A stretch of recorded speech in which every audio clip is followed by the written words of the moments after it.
I remember this one day, I went to the club and with my friends, of course, and I was wearing a short dress and this one guy actually came up to me and then he asked how much. Sure.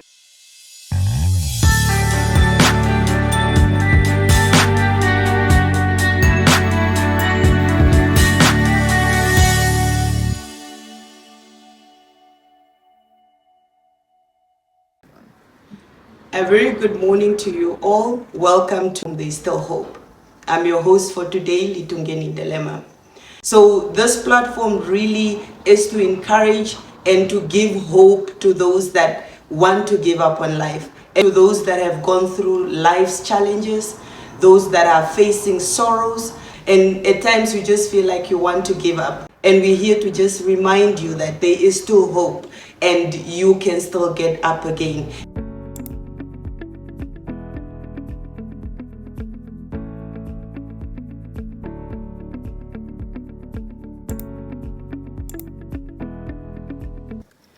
Now, on this platform, like I said, we want to encourage. And today's topic, it's where everything starts. And I'm excited about this topic because I want us to talk about our experiences coming to Christ.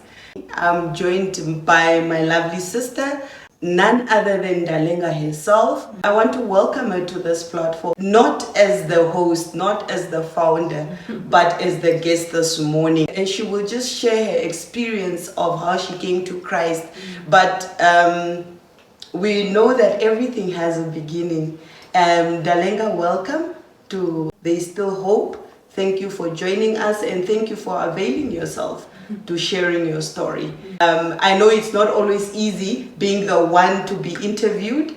You have always done such a great job, being the host, being the one that is leading. And I just want you to be comfortable and share your story. Maybe just give us a glimpse of who's Ndalenga. Well, Hilma, thank you so much for welcoming me and thank you for having me. It's a privilege, even though it's a little bit different being on the other side, the one being interviewed and not the host. Now I understand the difficulty of being on the other side. Yeah. So to start off, I'm Ndalenga, and to get to the point, I'm actually a twin sister to a twin brother. We didn't grow up together. Those days, being a twin, in my tradition, being an Oshuanga speaking, they were not allowed to have twins grow up together. So we needed to be separated. Yeah. And in the process, I ended up actually being raised by my grandmother. I didn't grow up with my mom, I didn't grow up with my dad, I didn't grow up with my twin brother as well. I actually grew up with my grandmother. It's different now. Now twins grow up together. Yeah. I don't know what changed. Yeah. I was raised by my grandmother, and growing up in Stockholm, I schooled there, started kindergarten there, finished school there. I only left after I finished grade 12. Yeah. I'm a child of God, founder of There Is Still Hope. Yeah, basically that's me.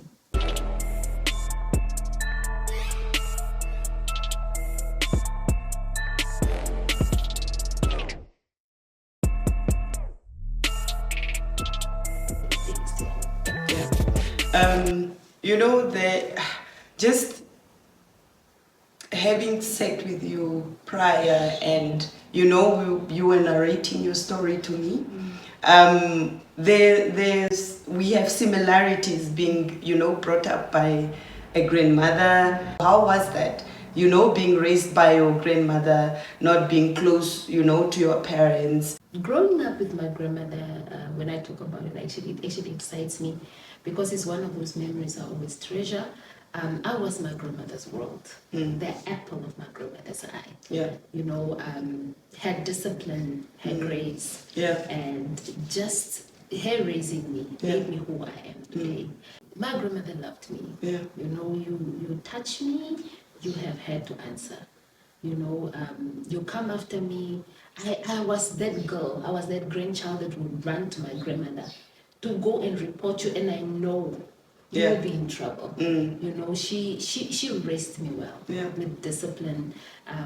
We didn't have much to live on, really, but we live a comfortable life. Yeah. And I treasure her so much because she is the woman that made me who I am. But if I should just praise her alone, I would fail. So whenever I speak of my growing up, I would always have to speak of my grandfather. Yeah. He was actually a brother to my grandmother, the last born. Okay.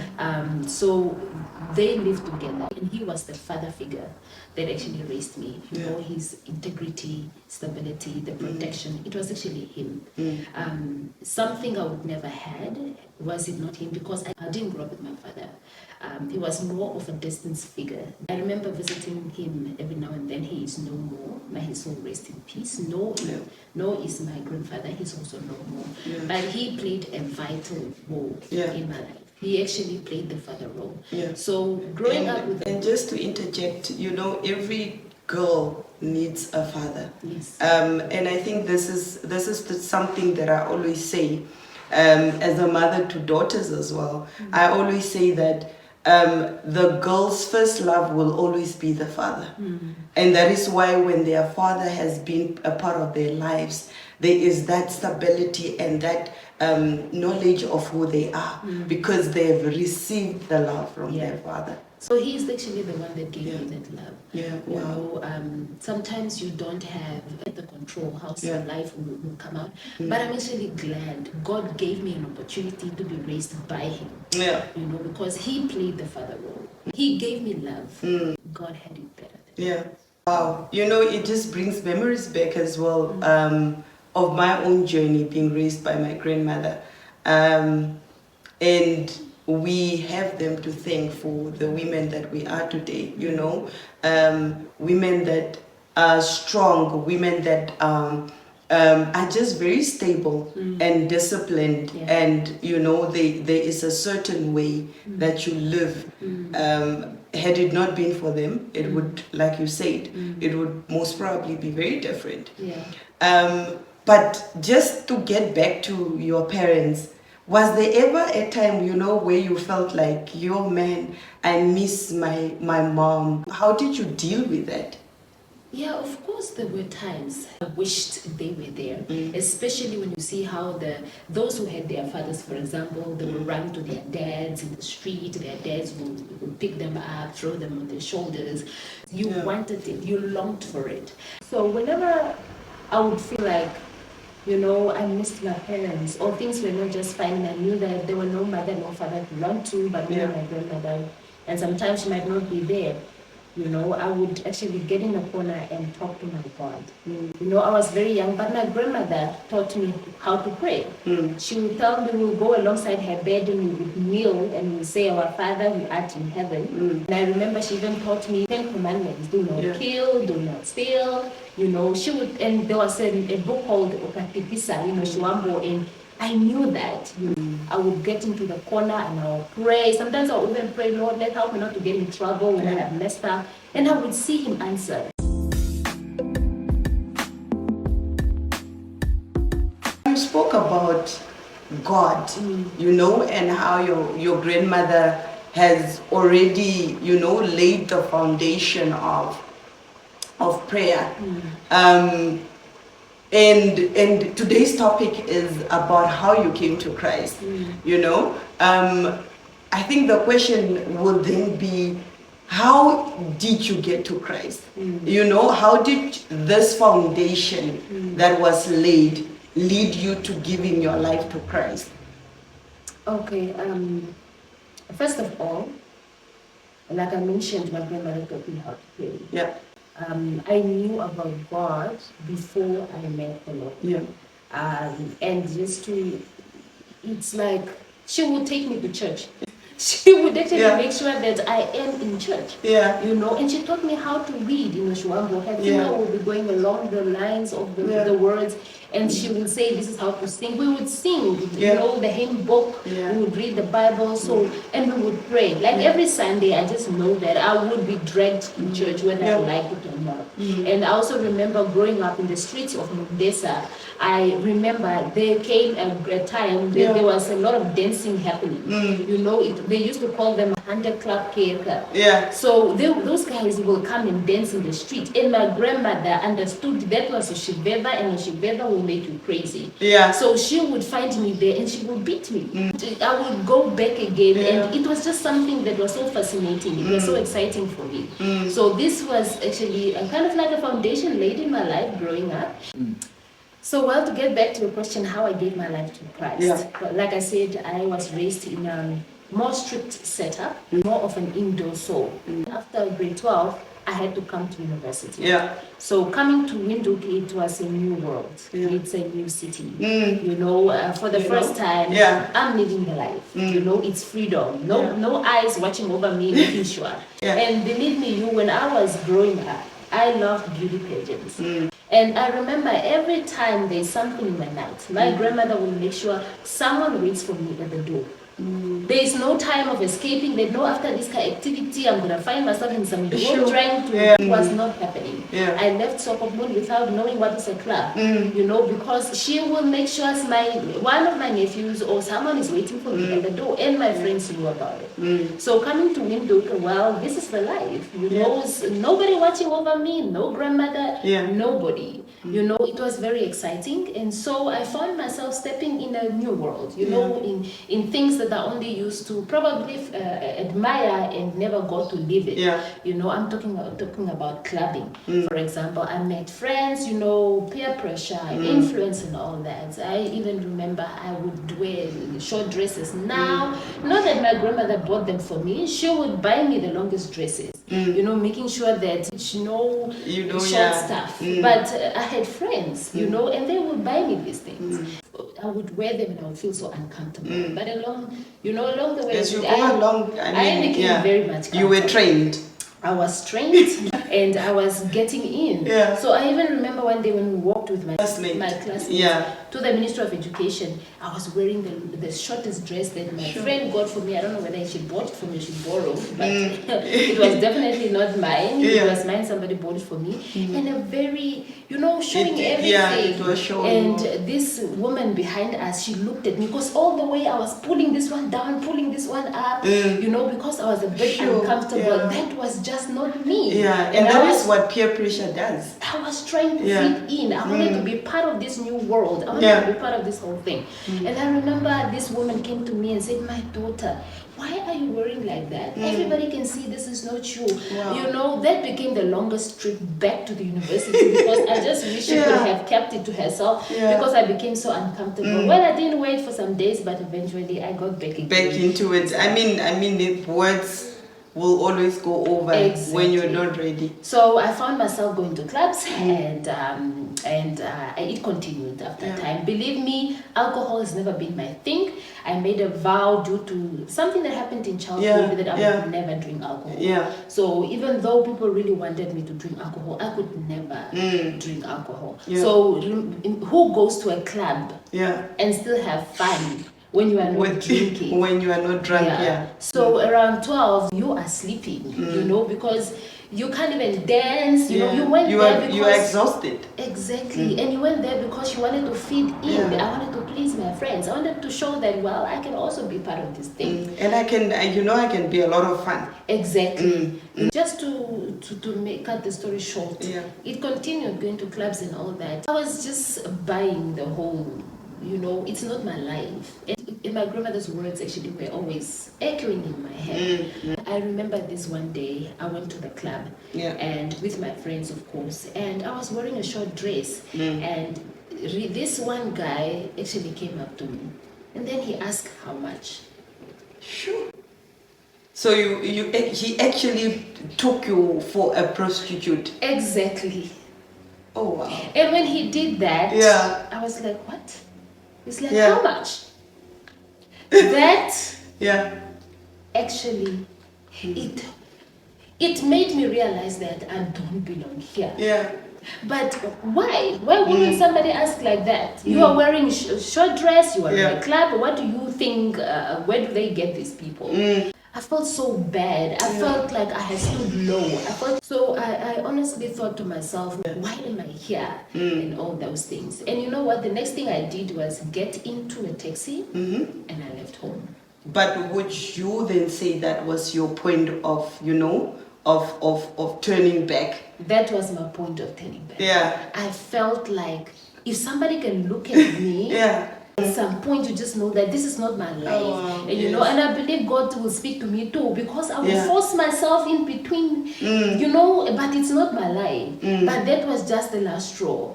I remember I took the next taxi home. I didn't even say bye to my friends, and I left. Left in Windhoek North. And my house was down the street. And I remember when I was dropped at the street, there was a church and they had an overnight. I learned later on. And there was this worship that was going on. You know, everything that was happening there, the atmosphere, the singing, it was hitting home. It was kind of like calling me.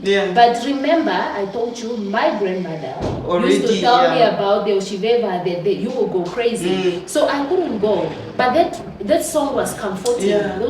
Whatever atmosphere was going there, I believe God was in control. So I left and I went home. I didn't go back, but that actually, it was like a seed planted.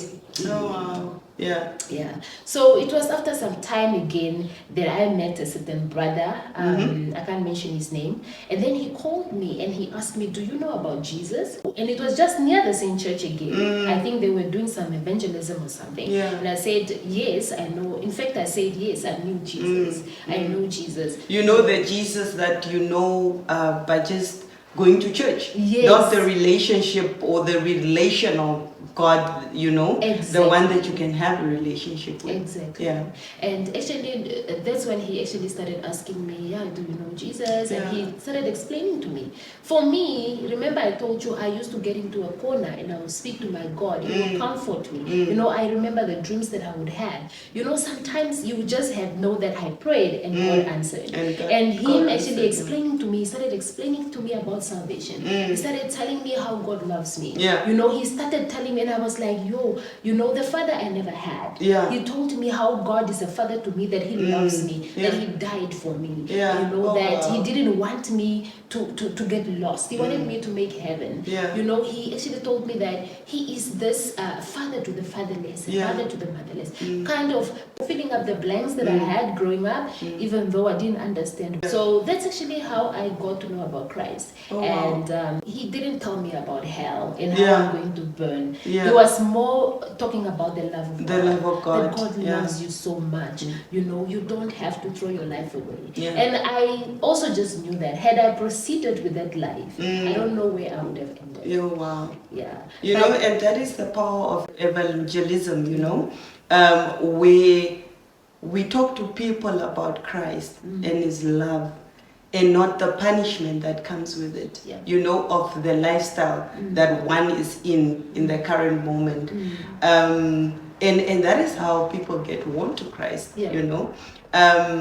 But how did you give your life to Christ there and then? Or where exactly did you give your life to Christ? I actually gave my life to Christ there and then. That day that he actually told me, you know, I felt so relieved, you know, and had he told me about the condemnation and the hell and stuff, knowing that I was already blaming myself and asking myself, why did I end up there? And the person that asked me how much I was, you know, I wouldn't have listened to him. But the approach he took was literally an approach of love, like introducing me to a father, you know, introducing me to love that anybody can ever give me, you know. And I gave my life to the Lord, and he prayed for me, you know, and the next day he invited me to church. I went to church. I became part of a loving family. And God used that opportunity to rescue me from a downhill that I was actually busy doing.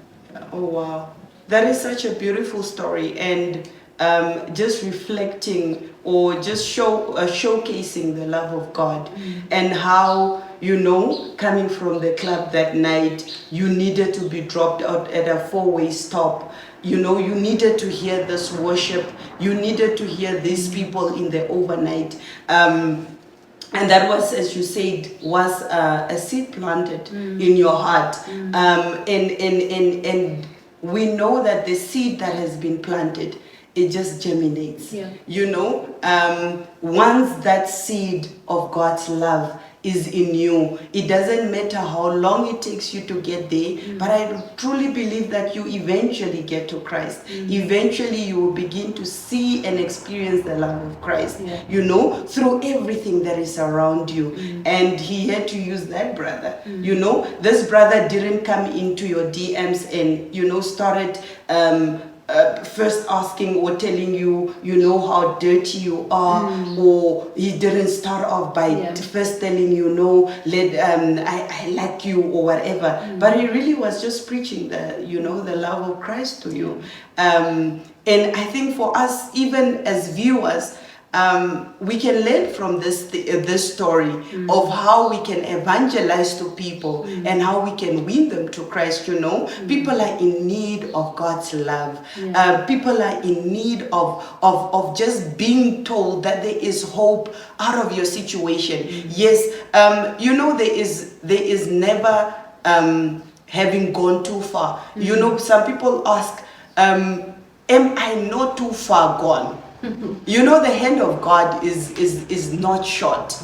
It's really not short. And it will take one moment for you to really just experience the love of God. And it's that moment where you decide that enough is enough. I need this God that everybody's talking about. And just before we close, I just want to ask, how will you encourage someone out there, you know, that feel I've gone too far and there is no point of return? Maybe the person is a prostitute. I mean, you were in the club and you were being asked how much because people thought you were one. And there are those that are in the clubs because they're trying to suppress what they have gone through in life, you know, because life is full of challenges. How would you encourage someone out there to come to Christ? What would you say? Well, honestly, at this point, I would say that salvation is a personal choice. You know, I would always differentiate between Oshiveva and salvation, because they are two different things. When somebody tells you those Oshiveva people, there is more to Oshiveva. You know, I can't answer to Oshiveva, but I can answer to salvation. Because salvation is what saved me. You know, I might not have probably gone to prostitution and all that, but that doesn't make me better than a prostitute. Jesus Christ died for all of us. He came to rescue us. And just to interject, you know, he came to die. He died for sinners. He didn't die for the righteous. Exactly. You know, and for me to be rescued, I cannot tell you that, you are a prostitute, you are a thief, you are a white, so I am better. No. We are all saved by grace. You know, Jesus Christ, when he died, he didn't only die for me. He died for everybody. And he keep on saying, I am knocking at the door. When you hear me knock, open the door. He's God, the maker of everything, including the very breath that is within you.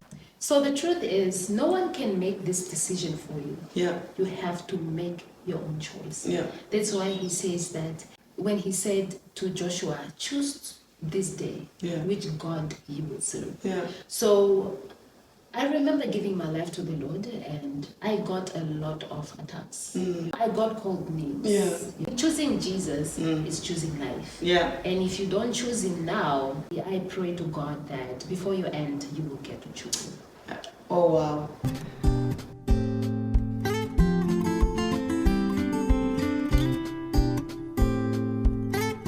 Oh, wow, there you have it. The story of salvation, like my sister Ndalenga said, is really a personal one. And I'm here to encourage you to say that in case you feel like, you know, you have done all this wrong in life and there is no hope, I'm here to tell you, there is hope. You are never far too gone. God's hand is never too short to reach out for you. If you have not given your life to Christ, make that decision, because tomorrow is not guaranteed. And if you have a testimony of how you gave your life to Christ, then you really want to share and just encourage someone else, I will ask you to just get in touch with Ndalenga herself. The handles will be shared, and just reach out to her so that you can share your story as well. With that said, we want to say thank you for tuning in. Don't forget to subscribe, don't forget to like, and don't forget to comment. Have a blessed day.